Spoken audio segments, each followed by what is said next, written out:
দুটো কথা বলেছি না, দুটো নমুনা শুনে নেন। রাসূল সে মানুষকে মানুষ বানিয়েছে, তাই ওয়াইস কুরুনির নাম ভাঙিয়ে আমরা অনেক বক্তা খাই না? হ্যাঁ বাবা ওয়াইস কুরুনি, বাবা ও বাবা ওয়াইস কুরুনি কি করেছে বাবা,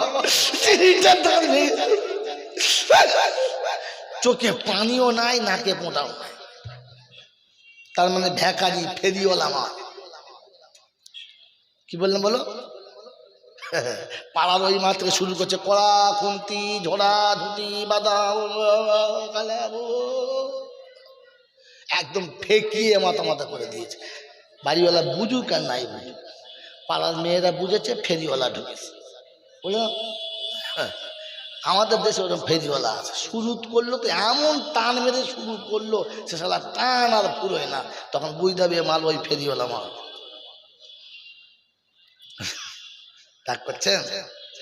এ বাবাজিরা, ওয়াইস কুরুনি যার নাম ভাঙি এতদিন খেয়েছি, ওর গল্প শুনে কি বুঝেছি একজন বলেন তো? একজন বলেন? যারা বলে কসম খোদার, ও হারাম খোদাও বোঝে না। আমি আপনাকে এত বড় শব্দ বলে বললাম ও হারাম খোদাই বোঝে না, মাইক চ্যালেঞ্জ আনুন আমার সামনে, টিপে বার করবো, বোঝে না। ও শোনে আর শুনে ভ্যাকারি মারে। ওয়াইস কুরুনিকে মুহাম্মদুর রাসূলুল্লাহ সাল্লাল্লাহু আলাইহি ওয়াসাল্লামের খাপে ফেলে মানুষ বানানো হয়েছে, তাই তিনি তার মার কাছে বলেছিলেন, মা আমি একবার রাসূলের দিদারে যাব। মা বললে, বেটা তুই যাবি? আমি যে অন্ধ রে মা, আমার পেশাব লাগলে কে নিয়ে যাবে বলতো হাত ধরে? আমার শরীরে অসুস্থ হলে কি আমাকে ফাঁকে বার করবে বলতো? আমার খুব কষ্ট হবে। মার কষ্ট হবে মনে পড়েছে, আর এ কথা যখন রাসূলের কাছে শুনেছে যে মায়ের থেকে সম্মানের বস্তু আর কেউ নাই, তো ওখান থেকে বসে বলেছে, রাসূল এখান থেকে সালাম পাঠালাম, আমার মায়ের কষ্ট হবে তাই আপনাকে দর্শন করতে পারলাম না। জিন্দেগিতে নবী দর্শন হলো না, মায়ের সম্মান দিতে গিয়ে এ মনুষ্যত্ব মুহাম্মদুর রাসূলুল্লাহ দায়িত্ব ছিল, পৃথিবী তার কারো কাছে ছিল না। আমরা ভাঙিয়ে খেয়েছি কিন্তু জাতিকে বুঝাই নাই যে মা এতটা সম্মানের।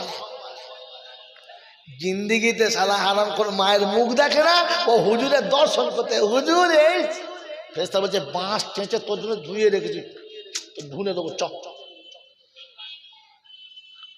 আরে রাসূলের চেহারা দেখতে গিয়ে ওয়াইস কুরুনি ব্যাক করে চলে এসেছে যে আপনার দেখার জন্য অপেক্ষা করে দাঁড়িয়ে থাকলে আমার বৃদ্ধা মা কষ্ট পাবে, অন্ধ মা কষ্ট পাবে, অন্ধ মাকে কষ্ট দেবো না। রাসূলের দিদার হলেও ভালো, না হলে ভালো। রব্বে জুল জালাল বলে, হাবিবুল মানুষ তুমি তৈরি করেছো যে দিদারের জন্য মাকে দেখতে গিয়ে নবীকে ত্যাগ করতে পেরেছে। আমি আল্লাহ ওকে কবুল করে দিয়েছি, জান্নাতের সব দরজা খুলে রাখবো, সব দরজা খুলে রাখবো ওর জন্য। মায়ের মর্যাদা বুঝিয়েছে, এটা মানুষ বুঝেছে। বলেন আমি বুঝেছি? বুঝেছি? মা বাপ বেঁচে থাকলে মা বাপের সেবা করা কি? জোরে বলো। মরে গেলে মিলাদ করা কি? ডবল খরচ। কথা বলো কি গো বলছো, বলো না, তুই তো মিলাদ করে খাও।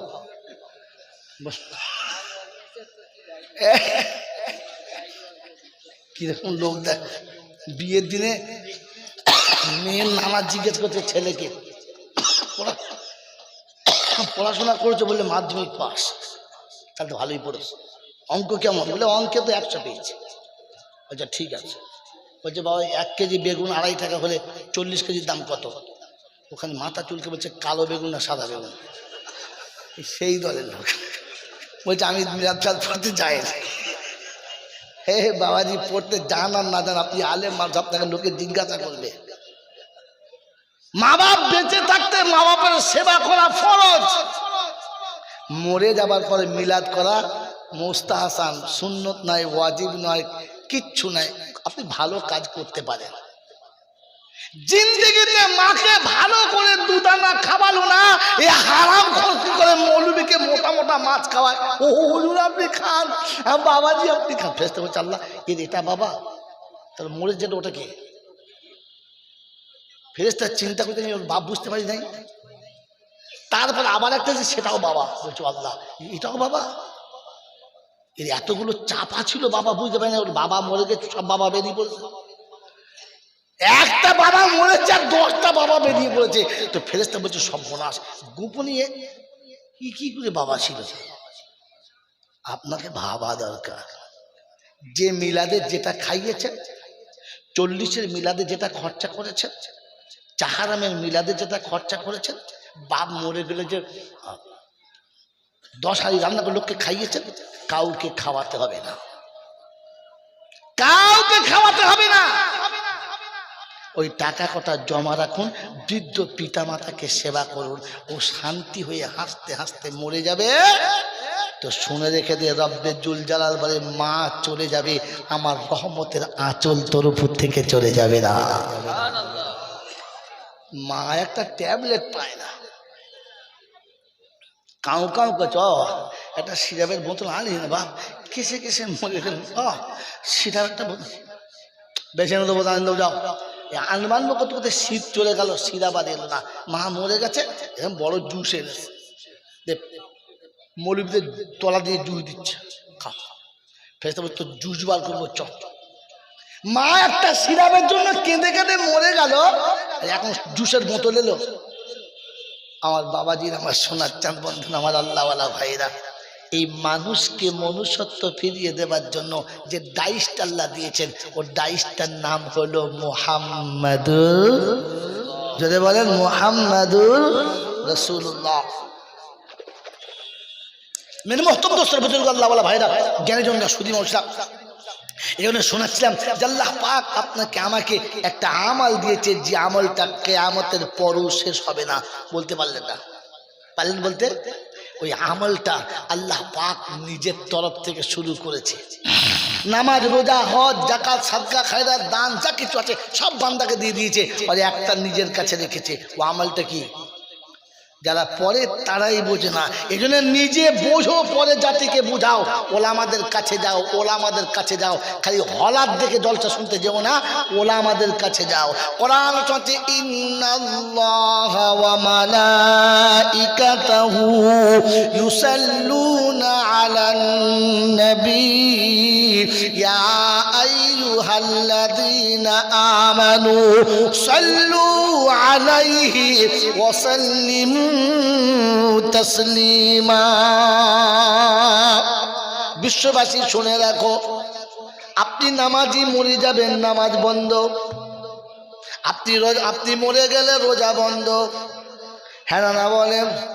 মুসলমান যেদিন থাকবে না, রোজা থাকবেও না, নামাজও থাকবে না, হজও থাকবে না, যাকাত থাকবে না। সব মানুষ মরে গেলে কিছুই থাকবে না। ফেরেশতারা নামাজ রোজা করছে, সেটা এই নামাজ রোজা না। বাবাজিরা, আমার সোনার চাঁদ বন্ধুরা, আল্লাহ পাক সাথে হাবিব তোমার উম্মতের কাছে বলে দিচ্ছি একটা আমল, যে আমল কোনোদিন ফুরাবে না। সারা পৃথিবীর মানুষ যেদিন কলমা দরুদ পড়বে না, সেদিন আমার ফেরেশতারা দরুদ পড়বে। বলে আল্লাহ ফেরেশতাদের তো মরণ হবে। বলে হ্যাঁ, ফেরেশতারা মরে যাবে, সব ফেরেশতা যখন মরে যাবে, আমার আল্লাহ বলে আমি পড়বো, আমি কোনোদিন মরবো। যদি বলেন না, তাই ছড়িয়ে দিচ্ছে বিশ্ববাসী ইন্নাল্লাহা ওয়া মালাইকাতাহু ইউসাল্লুনা আলান নবী ইয়া আইয়ুহাল্লাযীনা আমানু সাল্লু আলাইহি ওয়া সাল্লিমু তাসলিমা। পৃথিবীর মানুষের কাছে শুনিয়ে দাও, তোমার উম্মতের কাছে শুনিয়ে দাও, আমি আল্লাহ পাক শুনিয়ে দিয়েছি। এই আমলের সঙ্গে জুড়ে যারা থাকবে, কিয়ামতের পরও আমলটা চলবে। ওটা একমাত্র আমল হলো দরুদ চলবে। দরুদ কোনোদিন বন্ধ জোরে বলেন হবে না। আমার বাপজির, আমার সোনার বন্ধুরা, আমার সোনামণি মায়েরা বোনেরা, আমার আল্লাহওয়ালা ভাইজানেরা, আল্লাহ পাক শুনিয়ে দিয়েছেন আমি আল্লাহ দরুদ পড়ি, ফেরেশতারা পড়ে, মুমিনরা পড়ো। অতএব আজকের দিনে যশোর পাড়ার যুবকেরা দরুদ আল্লাহ পড়তে বলেছে।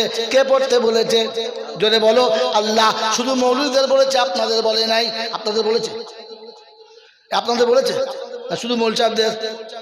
শুধু মৌলচাবদের? সবার দরুদ পড়তে বলেছে। মুসলমান রে, এই জন্য মাদ্রাসার দরকার আছে, সবাইকে দরুদ পড়তে বলে না। আল্লাহ পাক, নবী পাক, কোরআন পাক, দরুদ পাক, পাকে পাক না পাক বাদ যাক। না পাক, যদি বলেন না পাকটা বাদ যাক। আমার বাবাজিরা, আমার শোনাচ্ছেন বন্ধুরা, কোরআন চলছে সাল্লু আলাইহি ওয়া সাল্লিমু তাসলিমা ইয়া আইয়ুহাল্লাযীনা আমানু। ও ঈমানদার, তোমাদের জন্য বলছি, ও মুসলমান তোমাদের জন্য বলছি, মুসলমান তুমি দরুদ পড়বে। মুসলমান না হলে, ঈমানদার না হলে দরুদ পড়বে। যদি বলেন দরুদ পড়বে, জোরে বলেন দরুদ পড়বে না। ঈমানদার দরুদ পড়বে। কে দরুদ পড়বে? জোরে বলেন।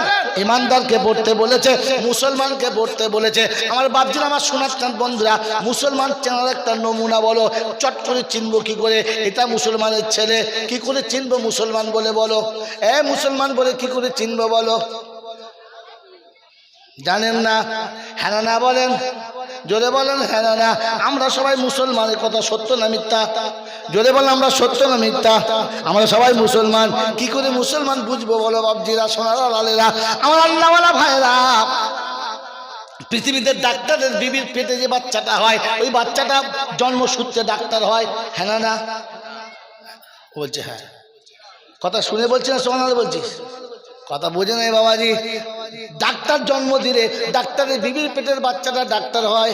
মাস্টার জন্ম দিলে ওর পেটের বিবিটা মাস্টার হয়। গোয়ালা জন্ম দিলে ওর পেটের বাচ্চাটা গোয়ালা হয় না। ওকে গোয়ালাগিরি শিখাতে হয়, ওকে ডাক্তারি শিখাতে হয়, ওকে মাস্টারি শিখাতে হয়। তো মাস্টারের জন্মে মাস্টার নয়, ডাক্তার জন্মে ডাক্তার নয়। মুসলমানের বিবির পেটে বাচ্চা হলে মুসলমান কি করে হয়? ওকেও মুসলমান করতে হয়। এই জন্য আমরা যারা বসে আছি, এক কথায় বলতে পারি, আমরা মুসলমানের ছেলে। মুসলমান বলতে, জোরে বলেন, জোরে বলেন, আর বলে না। একজন মনে করতাম আমি মুসলমান। ওরে মুসলমানের জন্মে যখন মুসলমান হবে, তখন আমি চ্যালেঞ্জ দিয়ে বলছি, মুফতি সাহেব আসছে জেনে নেবেন, আমি আপনাকে চ্যালেঞ্জ দিয়ে বলেছি, মুসলমানের ছেলে যখন মুসলমান হবে, ও দাঁড়িয়ে পেচ্ছাপ করবে, ও পেচ্ছাপ করে দেহ ধুইবে না, ও বিড়ি খাবে, তাড়ি খাবে, ও মদ খাবে, সুদ খাবে, ও গেঁজা খাবে। যাকে সুন্দর দেখতে পাবে বগল দাবাই করে কলকাতা পালিয়ে যাবে, ওটা মুসলমানের ছেলে যাবে।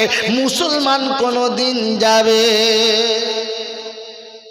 মুসলমান হলো তারা আল্লাহর হুকুমকে এক কথায় মেনে নেবে। জোরে বলো, যারা আল্লাহর হুকুম মেনে নিয়েছে, যারা কোরআন শুনছে, ইন্নামাল খামরু ওয়াল মাইসির ওয়াল আনসাবু ওয়াল আজলাম রিজসুম মিন আমালিশ শাইতান। কোরআন যেদিন নাযিল হয়েছে, রাসূল মদিনার মসজিদে যেমনি বলে দিয়েছে, ও বিশ্ববাসী শুনে রাখো, আজ থেকে মদ হারাম হয়ে গেছে। মদিনার গলিতে পানির জায়গায় শুধু মদের গন্ধ ছুটেছে, আর মদের গ্লাস ভেঙে দিয়েছে, মদের হাঁড়ি ভেঙে দিয়েছে, মদের কলসি ভেঙে দিয়েছে, মদের ড্রাম উল্টে দিয়েছে, আর বলে দিয়েছে খোদা হারাম করেছে, ওকে স্পর্শ করবো না।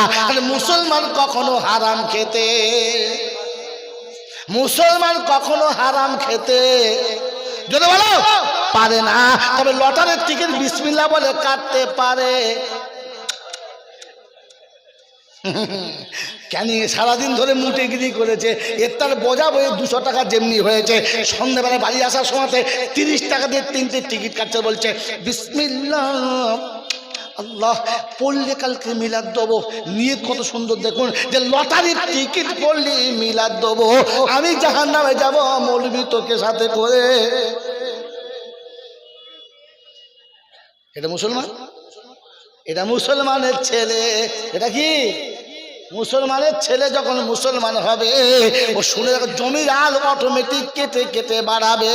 এইরকম হুজুর আমাদের হুজুর জমি বিক্রি করছে, বললে হুজুর কতটা, কত করে দাম, বলে 2 লাখ টাকা বিঘে, বলে কতটা আছে, বলে 1 বিঘে 2 কাঠা, 2 লাখ টাকা হাতে দিয়ে বলছে এবার রেজিস্ট্রি করো, বলছে হুজুর আর 2 কাঠার দাম, বলছে বাবা শোন আমি ইমাম সাহেব মানুষ, আমি জিকিরে ফিকিরে চলি রে, বিনা জিকিরে চলি না, আমার জমি 1 কাঠা বাড়বে বই 1/2 কাঠা কমবে না।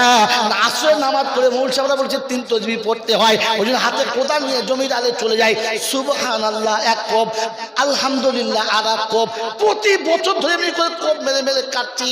30 বছরে যদি 1 বিঘা বাড়ে তো 5 কাঠা। কি জিনিস, কি জিনিস!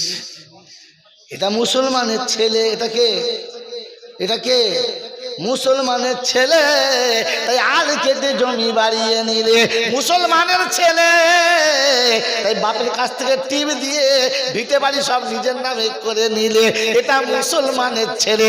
খোদার কসম বলছে, মুসলমান যদি হতো বাপের আঙুল ধরে টিপ দেওয়ার আগে নিজে 30 বার ভাবতো, রব্বানা বোন দেখতে পাচ্ছে না, বোনাই দেখতে পাচ্ছে না, ভাইরা দেখতে পাচ্ছে না, পাড়ার লোক তো দেখে নাই, কাক কোকিলে জানে না, কিন্তু তুমি তো সব জানো খোদা, তুমি তো আর কানা না, আমি সবার চোখে ঠকিয়েছি খোদা, তোকে ঠকাতে পারবো না, কি করে হিসাব দেবো কবরে গিয়ে রব্বানা।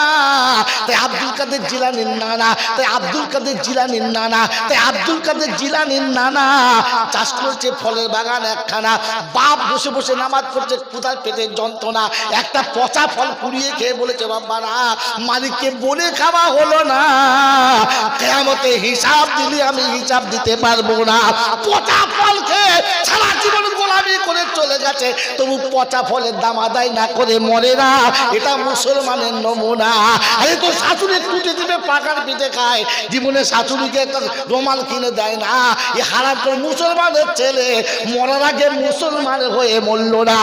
কোরআন বলেছে আইকু আল্লাযিনা আমানু, ও ঈমানদারেরা, হাক্কা তুকাতিহি ওয়ালা তামুতুন্না ইল্লা ওয়া আনতুম মুসলিমুন, আমাকে ভয় কর আর মরার সময় মুসলমান হয়ে মর, মুসলমানের ছেলে হয়ে মরিস না।